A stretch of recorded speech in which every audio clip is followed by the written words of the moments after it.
welcome to Tranquil Arc Chronicles, where forgotten worlds breathe again in whispers meant for dreams. Before the story begins, take a moment to rest. Let your body find stillness. Let the hum of the day fall quiet. If you're listening in bed, let the pillow cradle your thoughts. If you're seated, let your spine soften like sand after rain. Now breathe slowly, in and out, in and out. The world outside can wait. Right now, there is only this breath and this story. Far beyond the oceans, beyond the noise of the waking world, lies a desert that dreams in silence. A place where the moon bends low to listen, and the sands shimmer faintly at night, as if light still lingers there, remembering something it once loved. Travelers say the dunes whisper at midnight. They speak of walls that glimmer softly beneath the dust, woven not by hands of men, but by spirits who trapped sunlight within stone. They call it the lost city of Sican, and among its ruins, there is said to be a single wall that still glows, a wall that hums like a sleeping heart, alive with the memory of those who built it. This is their story, the story of those who wove light into stone, and of one man, Kanu, the last of the stone weavers. So close your eyes, breathe in the quiet, and listen to the desert that dreams in silence, because this is the Stone Weavers of Sican. The desert wakes slowly. Its breath is made of warmth and dust, and its skin glows beneath the morning sun. Each grain of sand holds a shimmer, as if it once caught a glimpse of dawn and never forgot it. The people of Sican say that every sunrise is a rebirth of the earth, and every sunset a promise that the light will return. In this land, light is sacred, not for its brightness, but for the way it lingers inside the things it touches. Kanu was a child when he first saw the desert breathe. He had followed his mother to the river edge, where she gathered clay to smooth the walls of their home. When she lifted the wet earth, the sunlight broke across it, scattering tiny gold sparks. He watched wide-eyed as those sparks clung to her skin. She laughed softly and said, "The sand remembers the light. Kanu, if you listen closely, it will tell you the stories it hides." From that day, he began to listen. He listened to the wind that slipped through the cracks in the walls at night. He listened to the slow crumble of stone under the weight of years. He listened to silence, which, in Sican, was never truly silent. Somewhere in that stillness, there was always a hum, low and steady, like a heartbeat. The elders said it was the earth dreaming. When Kanu was older, he apprenticed with the masons of the Temple of Eyes. The temple stood on a high rise of red rock, overlooking the dunes. From a distance, it seemed like part of the desert itself, carved by wind and time rather than human hands. Its walls were covered in thousands of tiny faces, eyes wide and watching. During the day, the temple shimmered like a mirage. At night, the faces caught the moonlight, and it was said that they watched the stars so the people wouldn't forget them. Kanu's work began with simple things. He carried water from the well, mixed lime for plaster, polished the stones until they glowed like river shells. Yet even in the smallest task, he felt the rhythm of something larger, the whisper of the hands that had shaped the temple long before he was born. The master mason, old Ruke, often caught him staring at the walls when he should have been working. The stone will not tell you its secrets if you only look, Ruke said one afternoon, his voice dry as sand. You must touch it, feel its memory. Stone is the oldest listener in the world. So Kanu began to touch the walls as he worked. At first, he felt only the roughness of the surface, the cool pulse of the rock under shade. But over time, he began to sense a faint vibration, like distant thunder hidden beneath the layers. One evening, after the others had left, he stayed behind. The moon was rising, painting the temple in silver. He placed his palm on the largest face on the wall, one whose eyes seemed almost alive, and whispered, "Tell me your story." For a moment, nothing happened. Then he felt a tremor, subtle and deep, as if the wall itself sighed.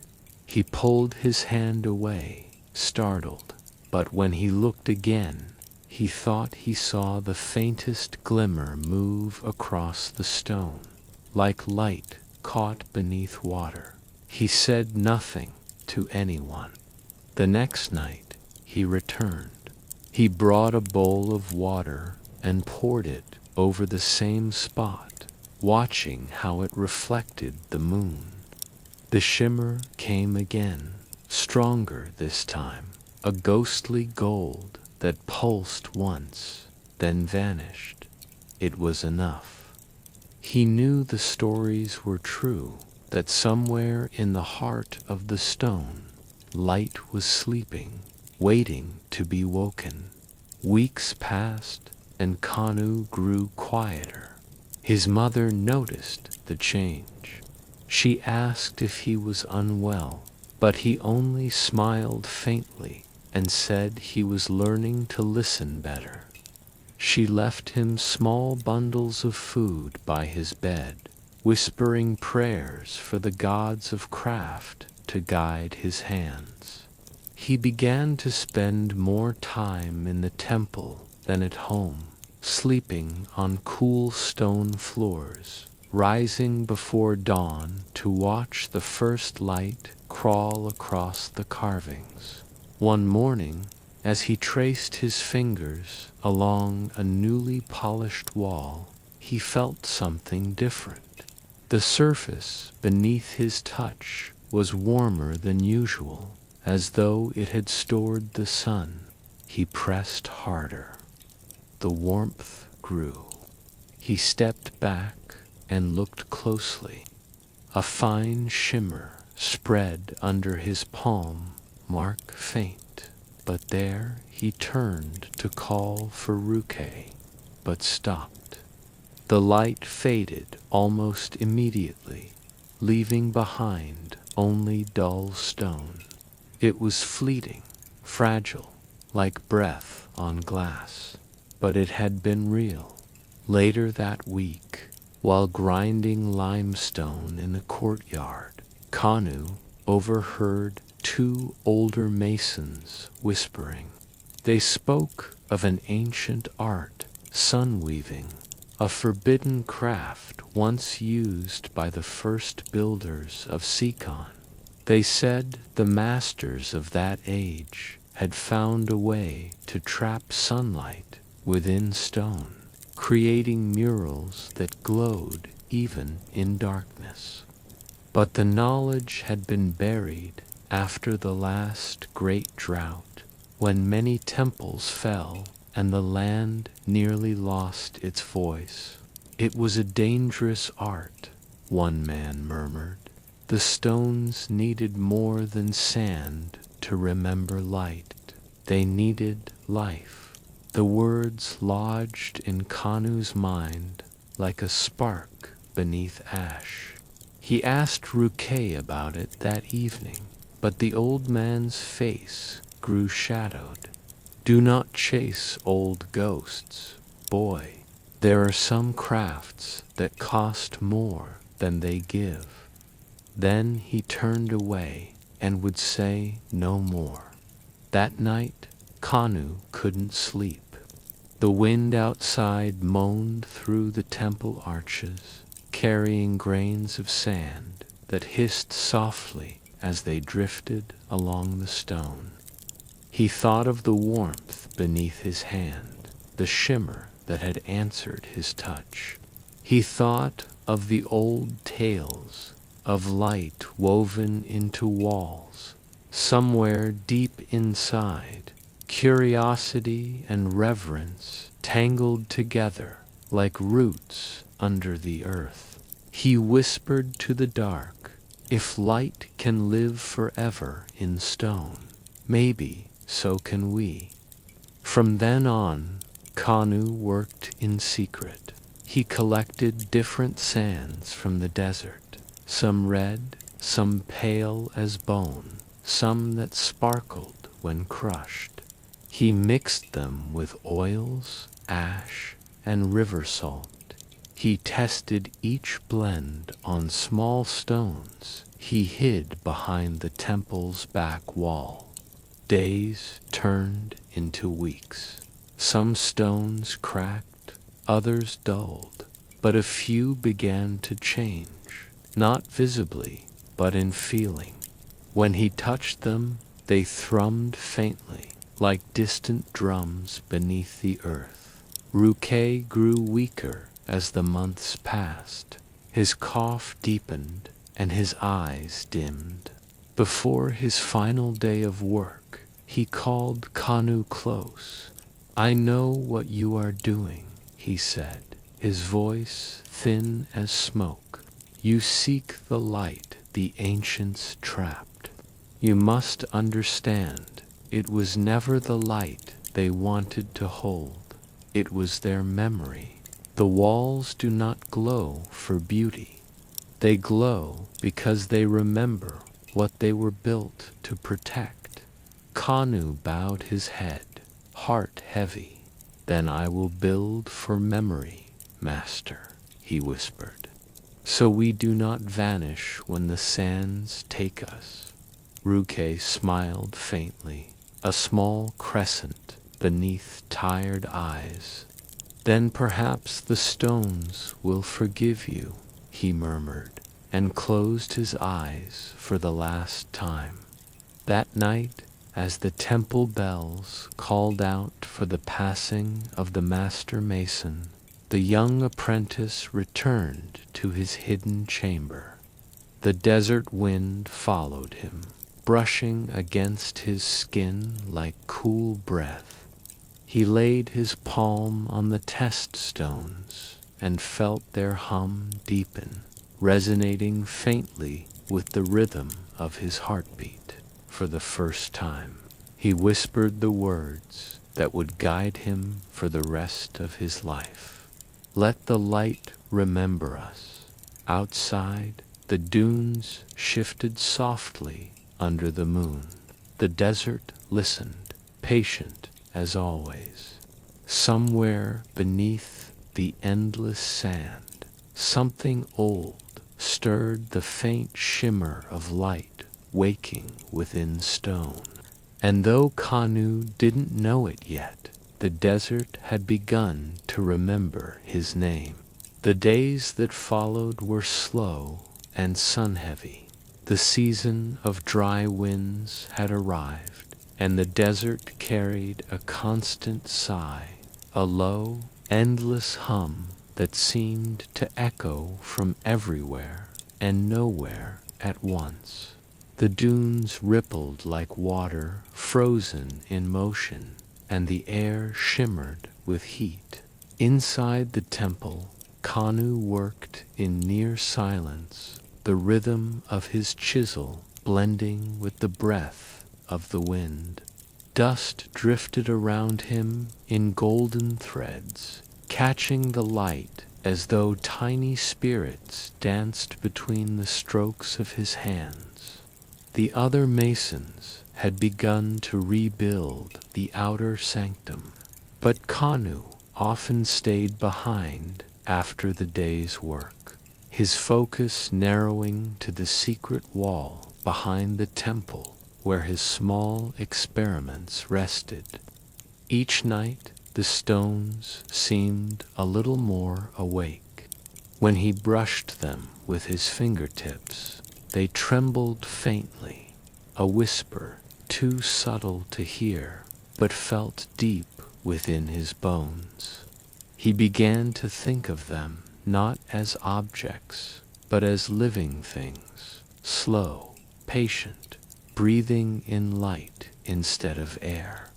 One evening, when the horizon burned with the last embers of sunset, Kanu mixed a new blend. He crushed sand gathered from the far western dunes, sand said to have once been touched by ocean wind.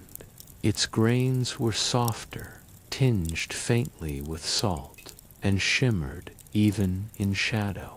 He added river oil and powdered shell, murmuring quiet thanks to the spirits of each element as his mother had taught him. As he stirred, the mixture seemed to thrum, faintly resonant, as though remembering something. When he spread it over a smooth slab of limestone, it absorbed into the surface like ink into cloth. Then he waited, sitting cross-legged, listening to the desert breathe outside. Hours passed. The night grew colder. When the moon rose high above the dunes, he saw it, a faint, pulsing glow beneath the stone's skin. Not bright, not fierce, just a slow heartbeat of light, soft and warm. His breath caught. He leaned close and whispered, "You remember." It faded when he spoke, but the warmth lingered. For the first time, he felt the pulse respond, not just to touch, but to voice. He tried again, humming softly, a low note that his mother used to hum when smoothing clay. The glow deepened for a moment, flickering gently.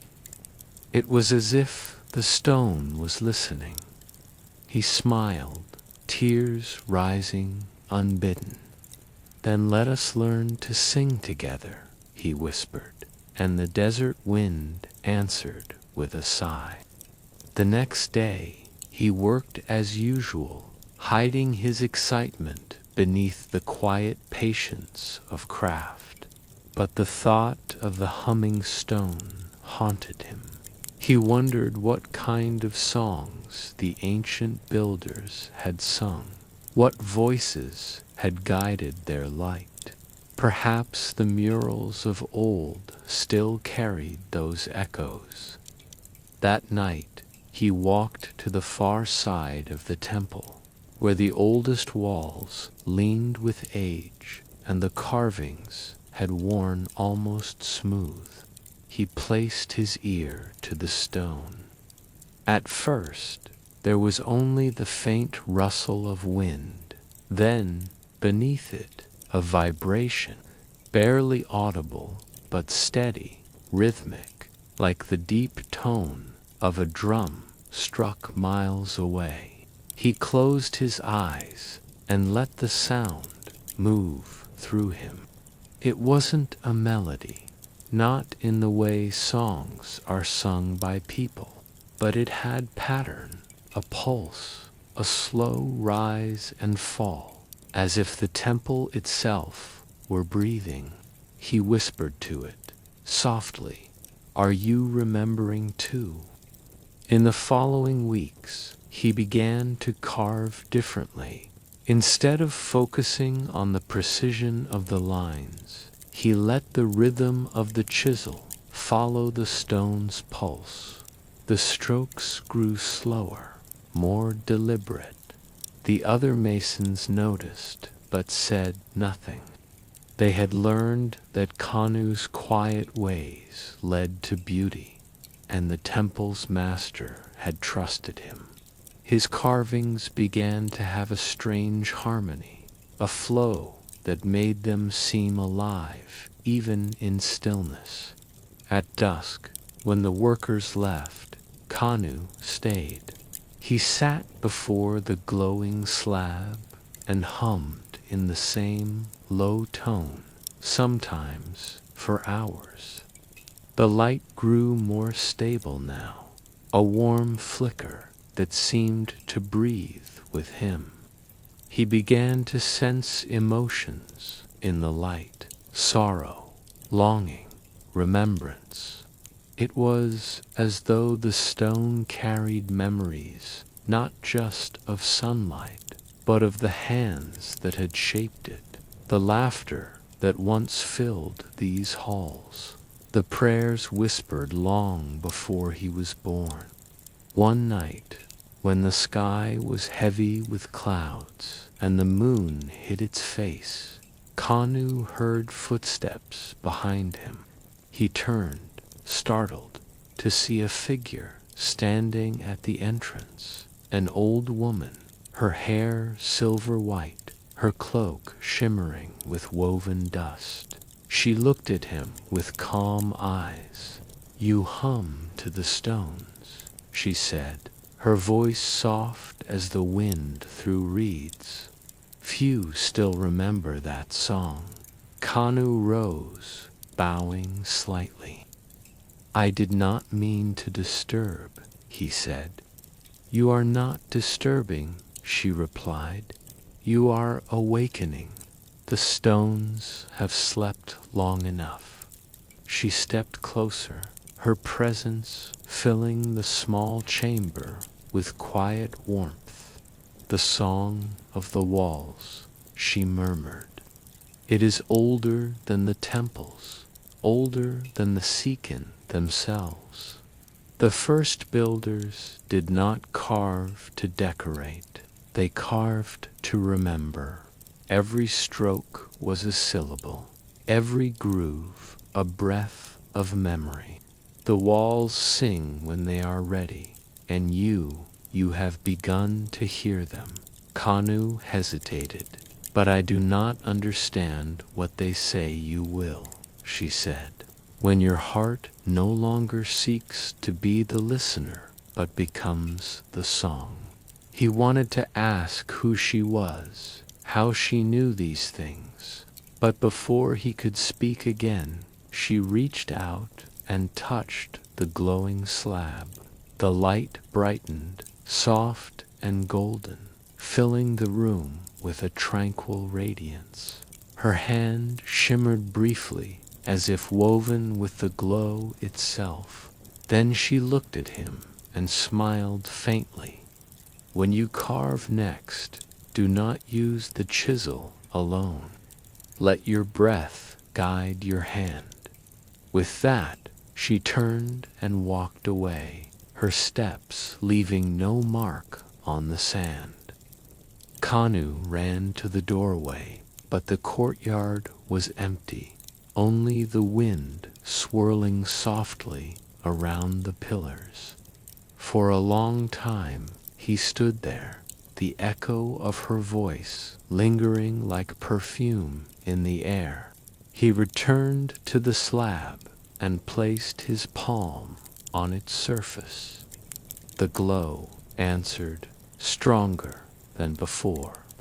His heart beat slowly, in time with the light. That night he dreamed. He stood before endless dunes, under a sky without stars. From beneath the sand, countless voices rose, whispering in harmony low, endless, like the murmur of waves. When he woke, his hands were warm, and faint grains of golden dust clung to his palms. The next morning, he began to carve anew. He worked without sketches, guided only by rhythm.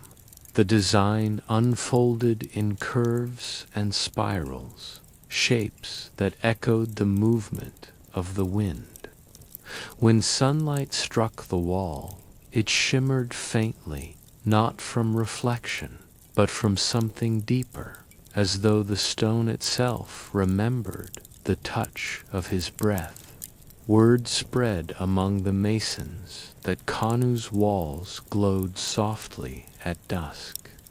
They came to see, standing in silence, as the carvings seemed to ripple under the fading light.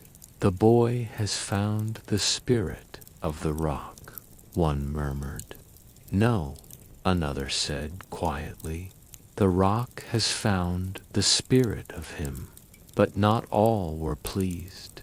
The new overseer of the temple, a man named Suitor, was more politician than builder. He saw no use in songs or whispers. To him, a wall was strong if it stood, valuable if it impressed. He watched Kanu's work with suspicion.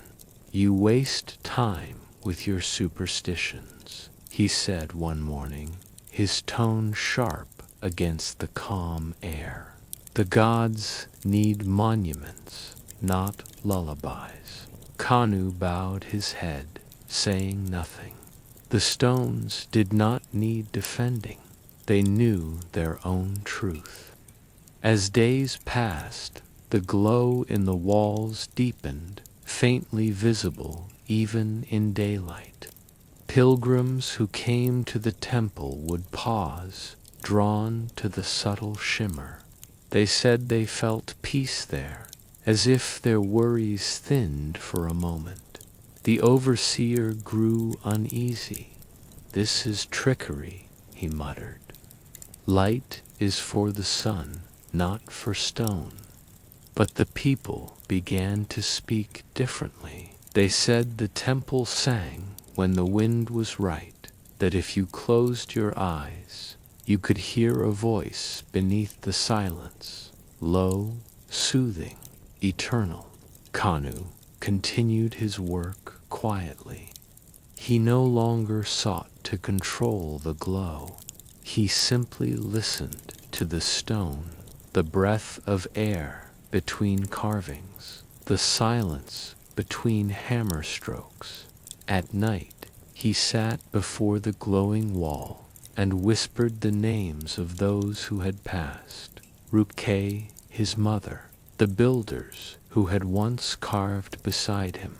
Each name seemed to sink into the light, absorbed like water into earth.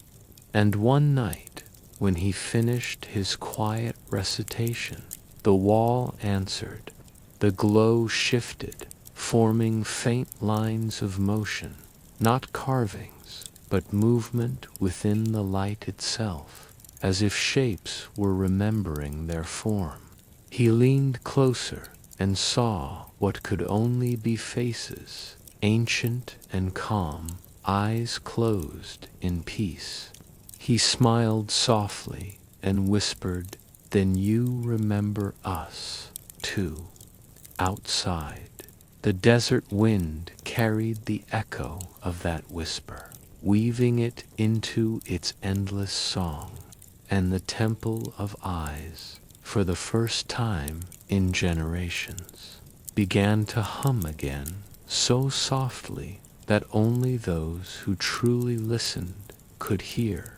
The desert had entered its season of quiet moons, when the air grew thin and cool, and the nights stretched wide enough to hold the breath of the world.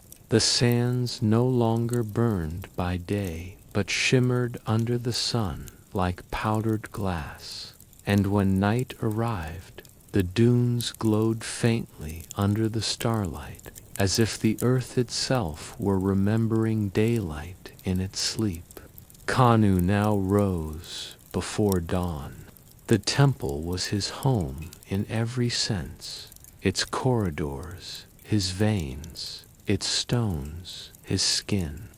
When he walked through it in darkness, he could feel its heartbeat, slow, steady, alive.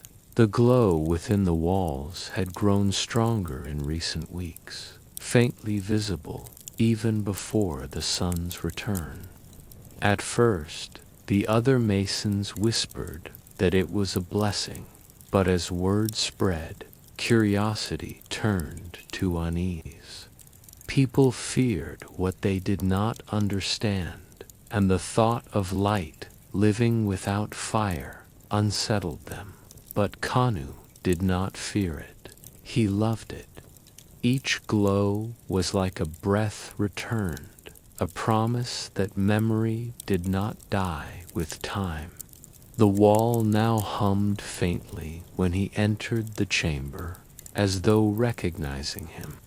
When he placed his palm upon the surface, the light pulsed gently, warm against his skin, and if he closed his eyes, he could feel the rhythm of his heart aligning with the rhythm of the stone. He had begun to speak less and listen more. There was something in the stillness now, something that whispered in the language of silence. The old woman had said that to understand the song, his heart must become part of it, and slowly it was. He no longer thought of his work as creation, but as remembrance, coaxing into form what the stone already knew. One evening, as the horizon melted from gold to indigo, Kanu sat before the glowing wall with a bowl of river water. He poured it over the surface, watching the ripples of light shimmer through it like reflections of another world. Then, without knowing why, he began to hum, not the low, steady tone of before, but something gentler, like a lullaby. The glow flickered and steadied, and within it, faint shapes began to move, curves, flowing lines, spirals of brightness that resembled the ancient carvings of the Stone Weavers. His breath slowed. He closed his eyes and let the hum carry him. For a moment, the boundary between himself and the stone dissolved. He felt warmth, not just under his hand, but within him, a pulse that expanded and echoed outward. Then, somewhere deep in that glow, he saw a vision. He stood in the same temple, but it was not yet worn by time. The walls shone with color, every carving alive with light. The air shimmered as though it were woven from the desert sun. Around him, voices sang, low, resonant, ancient. He turned and saw figures working, their hands glowing with the same golden pulse. They did not speak, yet their movements carried harmony, each stroke of the chisel a note in a vast, living song. And in the center stood a woman, her hair bound in sun-dyed cloth, her face painted with spirals of light. She was humming softly, her hands pressed to the wall. As she moved them, the stone bloomed with brightness, alive as a breathing being. She turned her gaze toward him, though she could not see him, and whispered words that seemed to ripple through the air. Light dreams when it remembers love. Then the vision faded, the glow dimmed, the warmth receded, and Kanu found himself kneeling once more in the silent chamber, his hand trembling slightly. The phrase lingered in his mind like an aftertaste of sunlight. Light dreams when it remembers love. For days after, he could not forget those words. He spoke them softly to himself as he worked, and somehow the carvings seemed to respond, taking on a gentler shape. His chisels no longer struck, they touched. The walls seemed to sigh beneath his fingers, and faint tones rose from them. Harmonies too delicate to be fully heard, but present enough to calm the heart. The pilgrims noticed too. They began to linger near his chamber, sitting quietly at dusk, some with eyes closed, some in prayer. Many said they dreamed more peacefully after visiting, their minds filled with golden patterns like those carved into the temple. Kanu listened to their gratitude with humility, but said little. The temple was not his to claim. It belonged to the silence that shaped it. Suitor, however, grew restless.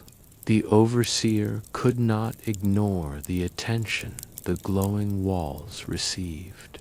The rulers of the region had begun to send messengers to inquire about this living temple. He feared their curiosity would turn to control. "You meddle with what should be left untouched," he said one evening, his voice echoing through the nearly empty hall. "Light belongs to the gods, not to men. If they find what you have done, they will not bless you, Kanu. They will take it from you, and from all of us." Kanu listened, his gaze on the glowing mural. "Then let them take it," he said quietly. "But they cannot take the memory within the stone." Suitor scowled. "Memory fades. Power remains." "Not all power," Kanu murmured, "comes from hands that hold." He bowed and left before the overseer could reply. That night he returned to the hidden chamber and sat before the mural again. The glow was softer than usual, like a tired flame. He whispered, "If they silence you, what will remain?" The wall responded with the faintest shimmer. He closed his eyes and listened. Beneath the silence, he felt it, not fear, but patience, the kind that only stone could hold. It had outlasted empires before. It would outlast them again. He smiled faintly. "Then I will help you dream," he said, "so you never sleep alone." He began to hum again, this time weaving gentle breaths between notes, the way the wind wove through reeds by the river. The mural pulsed with light, slow and deep, like the breathing of something vast and ancient. As he sang, his mind drifted. The vision from before returned, but now the woman of light stood closer. Her eyes glowed softly, filled with sorrow and warmth. She reached out and touched his chest. "The wall remembers," she whispered. "But who remembers the weaver?" He woke hours later, the dawn spilling gold through the doorway. The mural glowed faintly, and beneath the shimmer, new carvings had appeared, gentle curves forming an unfamiliar symbol. It looked like two spirals intertwined, one fading into the other. He didn't remember carving it, yet it felt familiar, as though the stone had shaped it through him. He traced it with his fingertips. For the first time, he sensed the light reaching toward him, not just as reflection, but as recognition. He realized then that the light was not a memory of the sun. It was something more alive. It was learning, slowly, to remember him too. The days turned to weeks, and Kanu noticed subtle changes. When he walked through the temple, the walls seemed to hum in response to his steps. When he sang, even faintly, the air vibrated. He began to wonder if the temple itself was awake, if its stones were no longer just vessels of memory, but living dreamers. The pilgrims spoke of visions seen in their sleep after visiting the temple, rivers of gold flowing through darkness, voices whispering names they did not know. Suter grew afraid. He forbade Kanu from working alone, ordering guards to watch him, but it made little difference.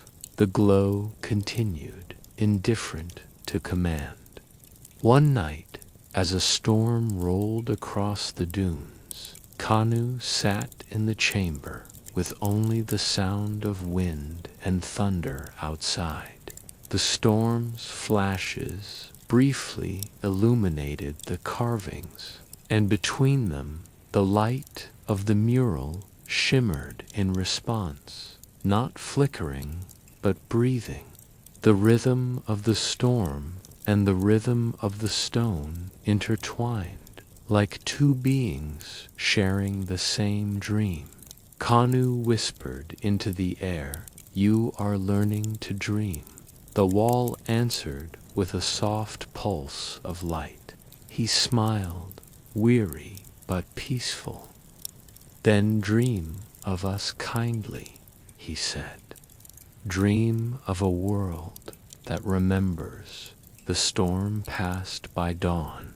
When sunlight spilled into the chamber, the mural no longer glowed. It shone faintly but steadily, even under the full light of day. For the first time, Kanu understood that the light had changed. It no longer waited for darkness. It had become its own sun, small and eternal. He stepped back, breath caught between awe and stillness. The glow touched his face, gentle and warm, and for the first time he felt a calm deeper than sleep, the kind that comes when creation begins to dream for itself. Outside, the desert stretched endless and golden. The dunes whispered his name as the wind passed over them, carrying it to horizons unseen. And in the heart of the temple, the light, soft, living, eternal, kept dreaming. When the sun began to lower behind the dunes that season, the light turned the air itself into molten glass. Each grain of sand caught a fragment of the dying glow, and the world looked like it had been carved from amber. In that light, Kanu worked longer than he ever had. The murals along the temple corridor now glowed day and night, soft and steady, as if they had learned to breathe without him. But with that beauty came silence. a deeper one than before. The other artisans, once humming their songs as they worked, now spoke less each day. They seemed to move through a trance, their eyes unfocused, their hands tracing patterns they didn't remember learning. Only Master Thalen, Kanu's mentor, still carried the same quiet warmth, though his hands shook when he carved. Kanu began to notice small things. When Thalen paused to rest, the wall beside him seemed to dim slightly, as if mourning his stillness. And when the old man returned, the light came back, fainter but faithful.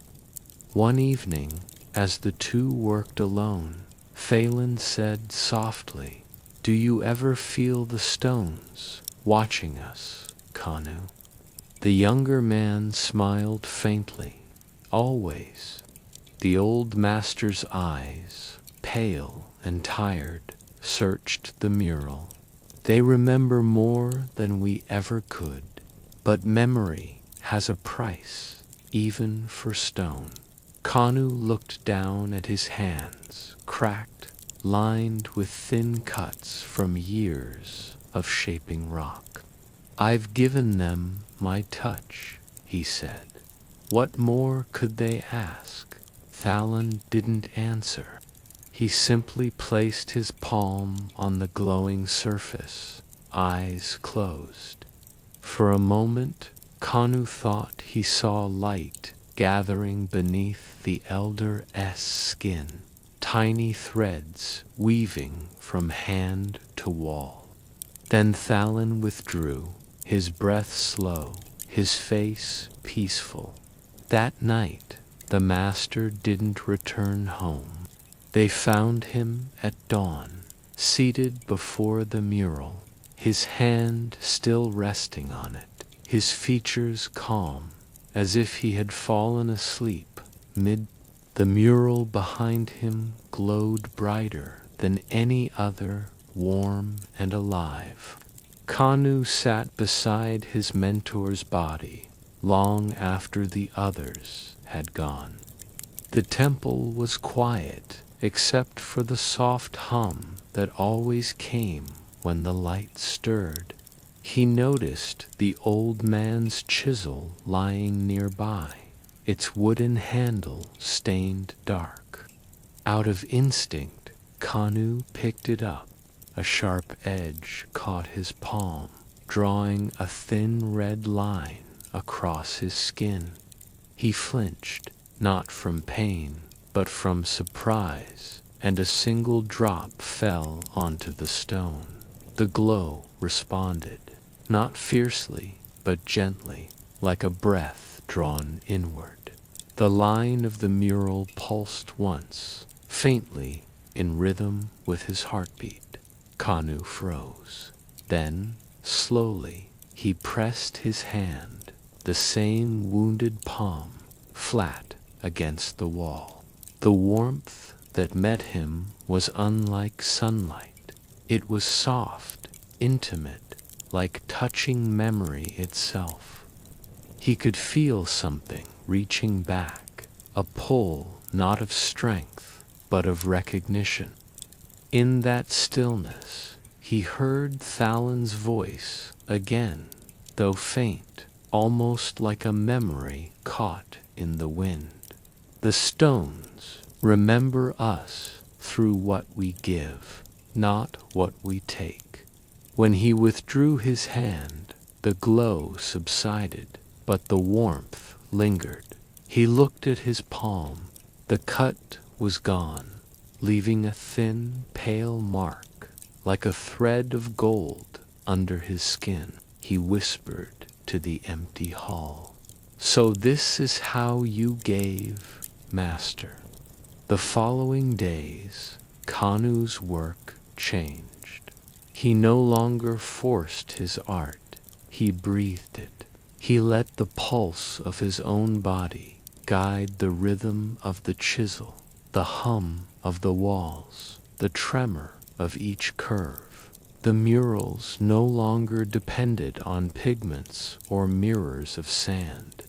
They grew alive under his touch, drawing color from his presence.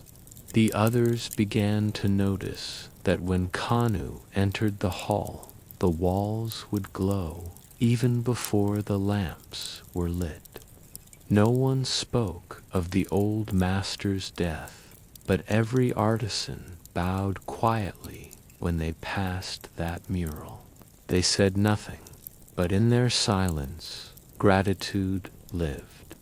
And so, within the glass-walled desert city, Kanu worked on, alone now, but never lonely. Each night he would whisper the names of those who had gone, pressing his palm to the cool stone. The walls shimmered faintly each time, and he imagined his teacher's voice within them, guiding his hand as before. Beyond the temple, the dunes shifted and sighed. The world changed, as all worlds do, quietly and without warning. But within the heart of Sican, light still breathed, slow, patient, and alive. Seasons passed, though time itself felt blurred within the city of Sican. The dunes shifted as they always had, and yet the wind seemed slower, as if it too had learned reverence. The murals across the temple still breathed their soft, perpetual glow, but beyond the walls, the markets had grown thinner, the laughter more fragile. Crops failed that year. The river that once gleamed like a ribbon of copper began to dry into glassy pools, and so the priests declared a festival, not to celebrate harvest, but to call the sun's favor once more. They called it the Festival of Fading Suns, a name both prayer and acceptance, for they knew the light they once worshipped was now slipping beyond reach. When Kanu first heard of the festival, he felt the faint echo of joy that used to live in his people's hearts. The plazas would glow again. The drums would hum through the narrow streets. The city would, for one night, remember its pulse. He spent days preparing the murals for that night. He traced each curve of stone with soft oil, polished every grain of alchemical sand until the walls caught even the gentlest breeze. At twilight, when the first torches were lit, the corridors blushed gold once more. Children ran barefoot through the courtyards, their laughter bouncing against the ancient stones, and Kanu watched, standing beneath the great arch, his heart both heavy and full, for in that moment Sican looked alive again, though its breath was shallow, like an ember refusing to die. The high priest ascended the temple steps as the sun began its descent. He spoke of renewal, of fire and patience, of how the gods would not abandon a people who remembered.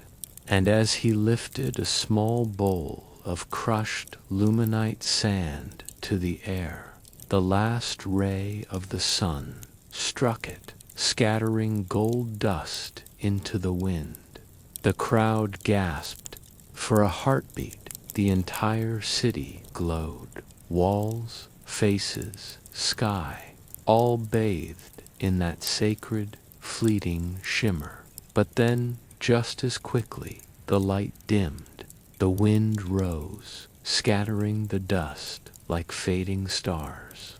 And one by one, the murals began to lose their gentle hum. It was not darkness, it was silence. A silence so vast it seemed to press into the heart of every living soul. The children fell quiet. The elders lowered their heads. The air itself felt hollow, as if the world had paused between breaths.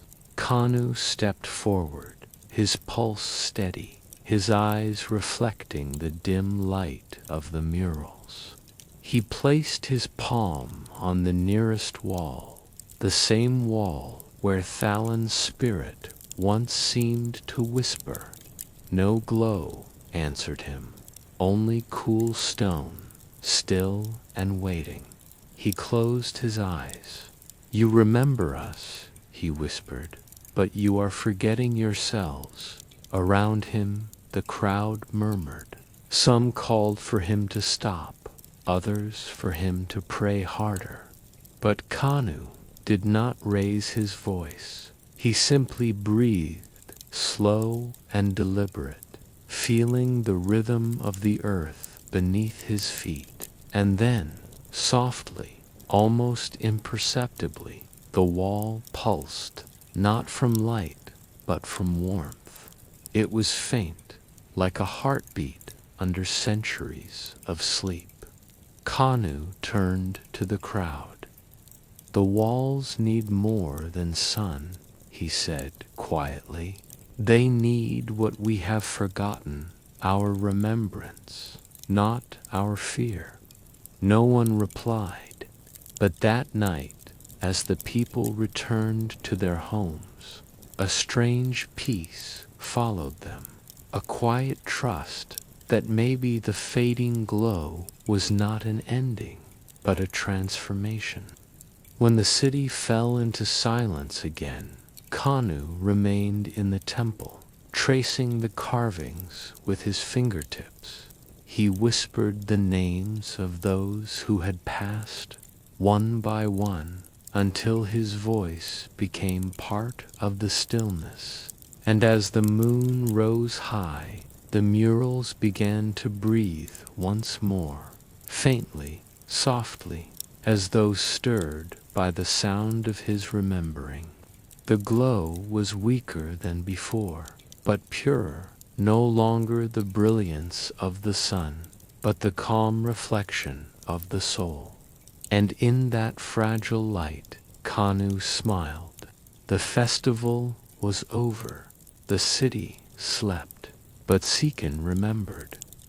The days after the festival of fading suns were unlike any others. The air had grown still, not lifeless, but listening. It was as though the desert itself waited for something unspoken. Even the wind that once shaped the dunes into restless waves now moved slower, its edges softened by silence. Kanu spent those days within the great hall, alone. The people no longer came to see the murals. Their faith had become thin, stretched between hunger and exhaustion. But within the temple, time felt different. The walls still held the faint memory of light, flickering like breath beneath skin. He began a new work. It would be larger than all that came before, a single mural that told the story of Sican itself, from the first stone laid to the last shadow cast. He did not sketch or plan it. He simply let his hands move, guided by something that felt older than thought. Each day, as the sun rose, he chiseled through the silence. Each night, he polished the carvings with dust ground from luminite and fragments of old murals, the memories of the past reborn through his hands. Weeks passed. The mural grew, walls filled with faces, countless and serene. They were not portraits of kings or gods, but of ordinary people. The child who laughed in the market, the woman who wove the reed baskets, the elder who told stories beneath the mango trees. Their expressions were peaceful, as if listening to a song beyond hearing.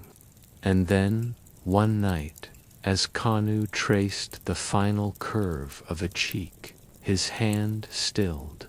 The stone beneath his fingers felt warm, faintly pulsing, alive. He drew back the oil lamp and watched as a soft shimmer bloomed beneath the surface, spreading across the carved faces. One by one, they began to glow, not with the sharp light of fire or sun, but with something gentler, like moonlight seen through mist. The entire wall hummed low and steady. It was a sound too deep for words, a vibration that resonated not in the air, but within the chest, the heartbeat answering it without command. Kanu closed his eyes and listened. He could feel the rhythm syncing with his own pulse, like breathing with the world. It was not frightening, it was tender, familiar, as if the city itself had begun to dream through its stone. He whispered to the wall, his voice trembling. "You remember them." The hum deepened, echoing softly through the hall. He placed his palm against one glowing face, and in that stillness he thought he felt a sigh, not from the stone, but from within himself. A release of something long held, something ancient and weightless. He stayed there through the night, sitting before the mural, the glow painting his skin in muted gold. When dawn came, the light of the new sun blended with the mural's soft luminescence until there was no boundary between the two. Outside, the people of Sican stirred, drawn by the faint hum that drifted through the streets. Mothers paused by their doors, listening. Children followed the sound to the temple steps, whispering that the walls were singing. When they entered the hall, the glow greeted them, calm, pulsing gently like the breath of the earth. They stood in silence, some weeping softly, others just closing their eyes, letting the warmth fill their bones. No priest spoke, no words were needed. The people left slowly, carrying that quiet radiance back into the fading city. And that night, for the first time in many moons, the wind over the dunes carried not despair, but a low, melodic hum. It was said that if one stood at the edge of the desert and listened closely, they could hear the stones themselves dreaming. And in the heart of Sican, Kanu smiled in his sleep, his hand resting against the wall that now breathed beside him. The hum that once drifted through the streets of Sican did not last forever. For a time it united the city, softening its grief, reminding its people of what once was. But as months passed, hunger deepened. The river that once fed the valley had retreated entirely, leaving behind mirrors of salt and sand. The crops withered, the markets emptied, and the once golden murals seemed to glow weaker with each setting sun. The priests gathered in the high temple, their robes, once bright as sunrise, now hung heavy with dust. They spoke in low voices, their words sharp, anxious, like birds frightened by their own shadows. "The walls take from us," said one. "The light has grown dim because it feeds on what should belong to the sun," said another. And so they named the art of Kanu, not sun weaving, but theft. The decree spread through the city before dawn. All murals were to be sealed, their halls closed, their glow extinguished by darkness. No one was to practice the old craft again. When Kanu heard the words, he did not answer them with anger. He simply stood before the mural, his mural, and listened. The hum was faint now, like a breath fading in sleep. He whispered, "It is not theft to remember," but the guards came, carrying thick veils of fabric soaked in clay, pressing them against the glowing walls until the light could no longer breathe.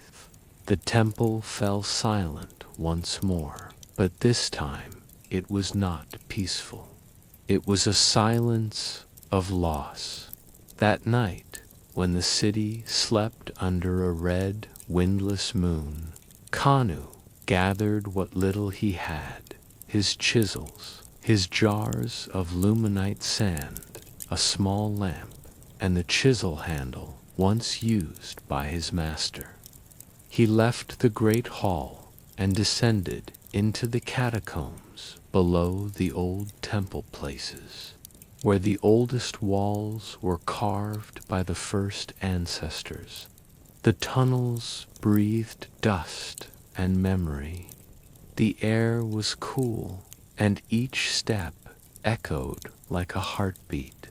He followed the sound until it led him to a narrow chamber where no priest had ever walked.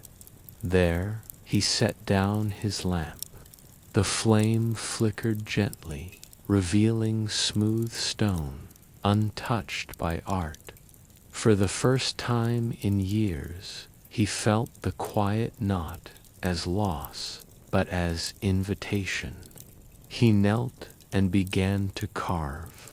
There was no plan, no pattern, only the rhythm of his breath, the slow exhale of patience. He mixed the luminite sand with the oil of dried fruit, stirring it until it shimmered like faint starlight.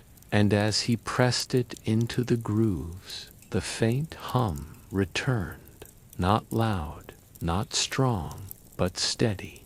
He smiled, eyes glinting in the dim light. If the priests could not see beauty, the stones still could. If the sun refused its warmth, the memory would hold its own.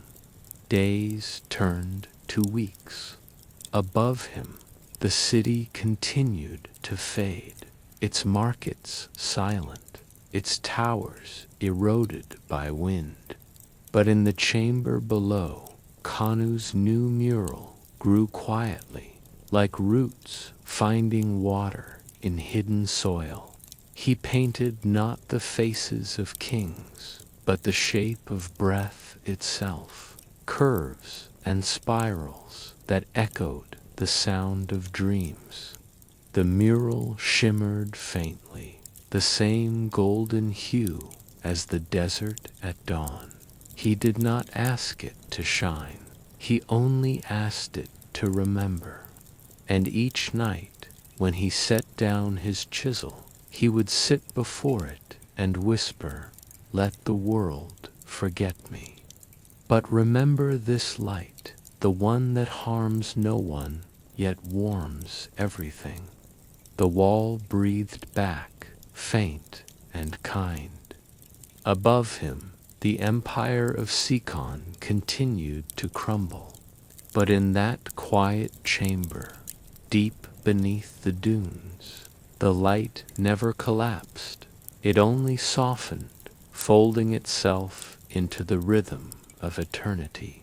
The chamber had no seasons.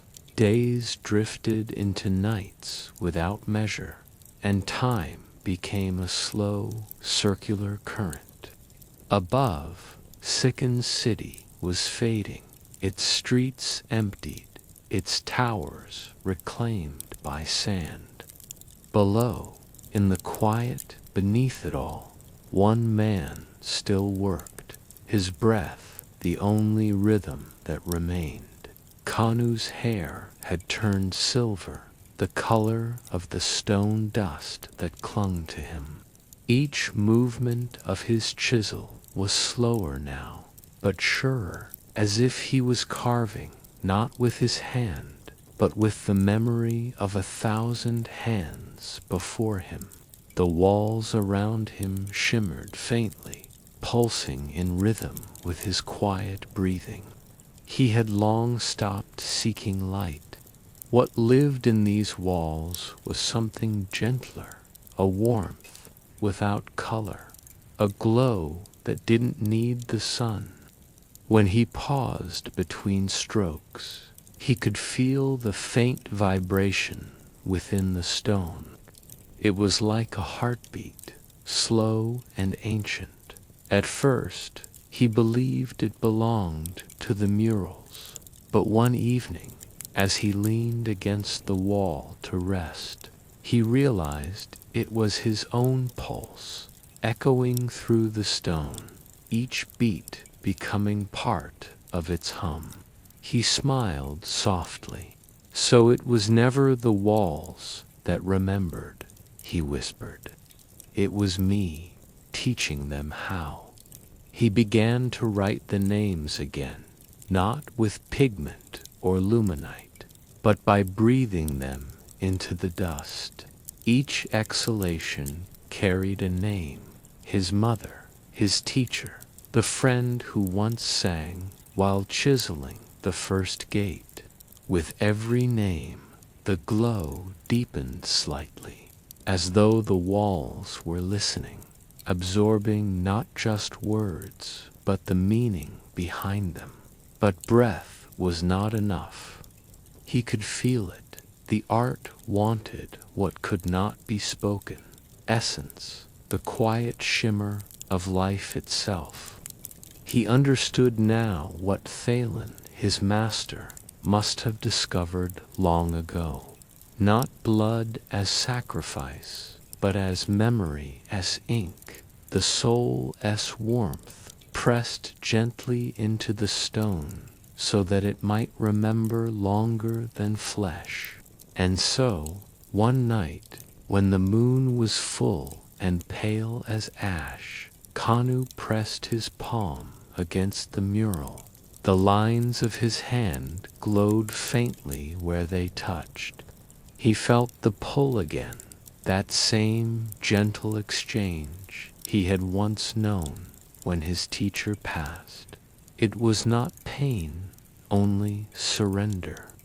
He traced a single curve, drawing the shape of a spiral, the sign of remembrance. The glow deepened, and the hum resonated low through the floor, spreading outward like ripples in still water. He whispered to the walls, his voice trembling not from weakness, but from awe. If light forgets us, let shadow remember. The murals answered in silence. Their glow softened into the calm of a lantern in fog. And as Kanu continued to trace the old symbols, the warmth of the stone merged with his fingertips, his pulse syncing perfectly with the rhythm of the hum. It was said that as the night deepened, the dunes above began to shimmer faintly, as if remembering to no one saw the old artisan again. When travelers, centuries later, would find the chamber buried beneath layers of glassy sand, they said the walls still glowed faintly, and that, if one listened closely, they could hear the sound of a man breathing, slow, patient, eternal. But within that moment, long before time carried him away, Kanu simply smiled. The murals no longer needed him. They were alive, not with light, but with memory, endlessly awake in the hush of the earth. The chamber dimmed to a soft amber glow, the warmth of dusk that never ended, and somewhere deep within it, Kanu's final whisper lingered like wind across still water. Let me be forgotten, so they may be remembered. The sky had turned the color of ash. Far above the buried halls, the desert winds gathered slow at first, then rising in long sighs that rolled across the empty plains. The last of the Sican fires had gone out, leaving only the sound of sand moving like distant rain. In the chamber below, Kanu felt none of the storm's fury. The air was still warm, almost tender.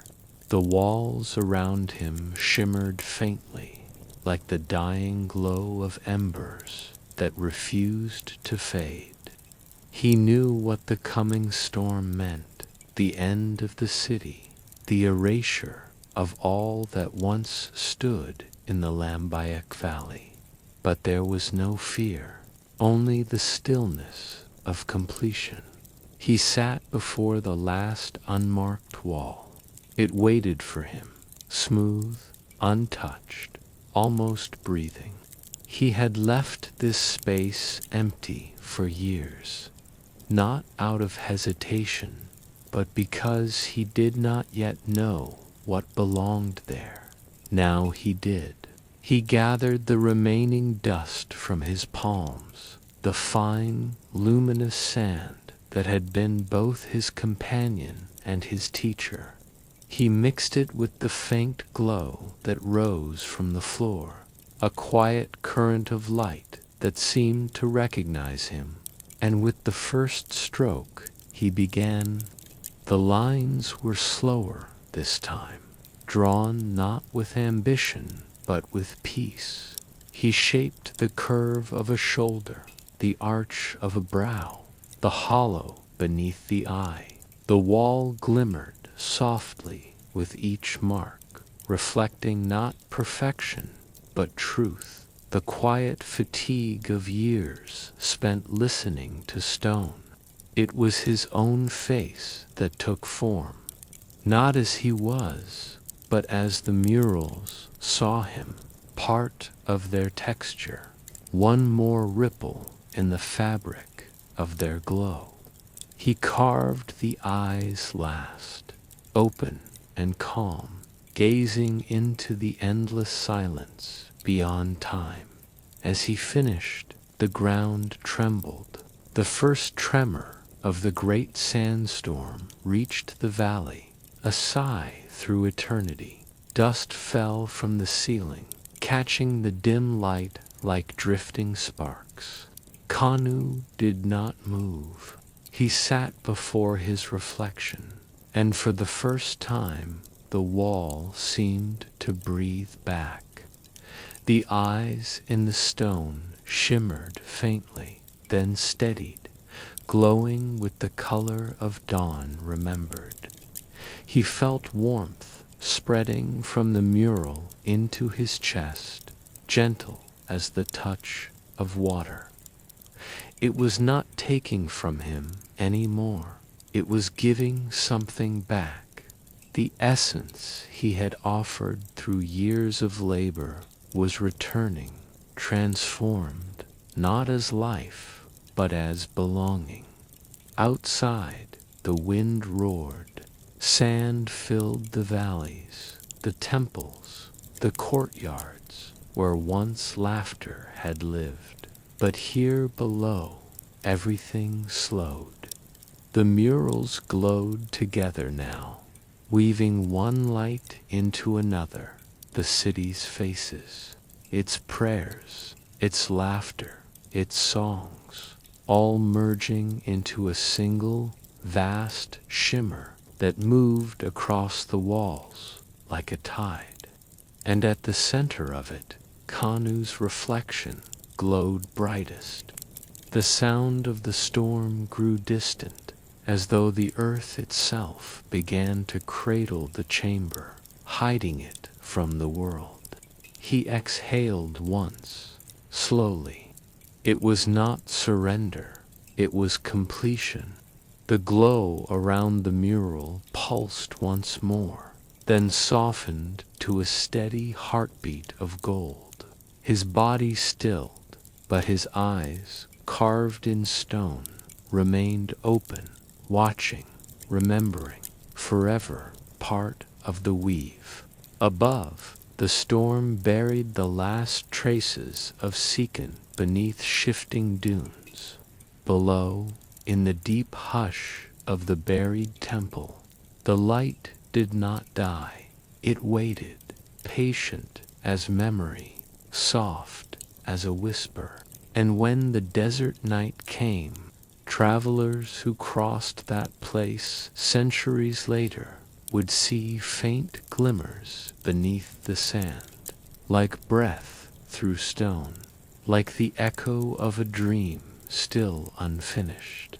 The wind would hush them to sleep, carrying with it a voice that was neither wind nor ghost, only remembrance. All that fades is woven again. The dunes had changed their shape 1,000 times. The rivers that once fed the valley had long since turned to dust. But on certain nights, when the moon was full and the wind slept, a faint light stirred beneath the sands of northern Peru. Travelers on their way across the desert sometimes stopped there, drawn by something they could not name. The air would feel different, warmer, as though it remembered voices, and from below, through layers of forgotten earth, they would see a soft shimmer, pale, golden, steady, as if a dream were breathing beneath the soil. No one ever found its source. They tried digging once, long ago, but the sand closed itself again, gentle yet final, like a mother shielding her child. Those who stayed by the glow learned to be quiet, not out of fear, but reverence, because in that silence it seemed as if the ground itself was telling a story. And if one listened closely enough, the wind would shape the sand into faint patterns, lines like brushstrokes, faces half-formed, eyes watching, calm and unblinking.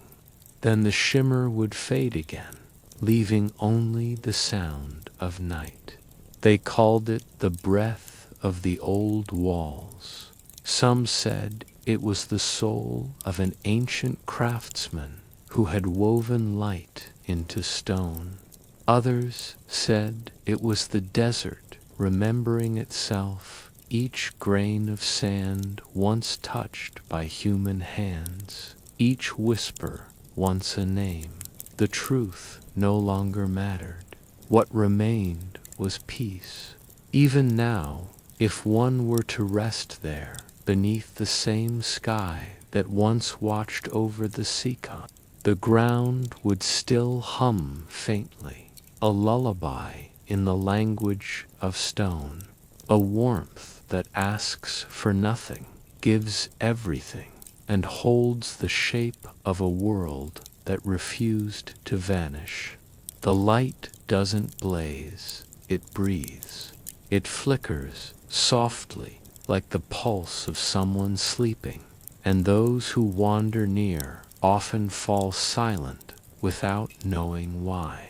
It is not sadness they feel, it is belonging, because somewhere within that buried chamber, beneath centuries of wind and silence, a mural still glows, and in its heart a pair of carved eyes keep watch. They do not mourn, they do not judge, they simply remember. The desert cools as the moon climbs higher, the night settling like silk around the dunes. Far away, the first traveler closes his eyes beside a faint glimmer on the sand. The warmth of that buried light seeps upward, touching his cheek like the breath of time itself. And as the wind whispers once more across the open valley, a single phrase seems to move with it, quiet, endless, gentle as sleep. What we love never fades, it only changes its light. So rest now, traveler. Let the night hold you as it held them, the stone weavers, the dreamers, the keepers of glow. Their hands are dust, their songs are silence, but their warmth still moves beneath your dreams. Close your eyes, listen to the stillness. The earth remembers, and so will you, until morning finds you again. Good night.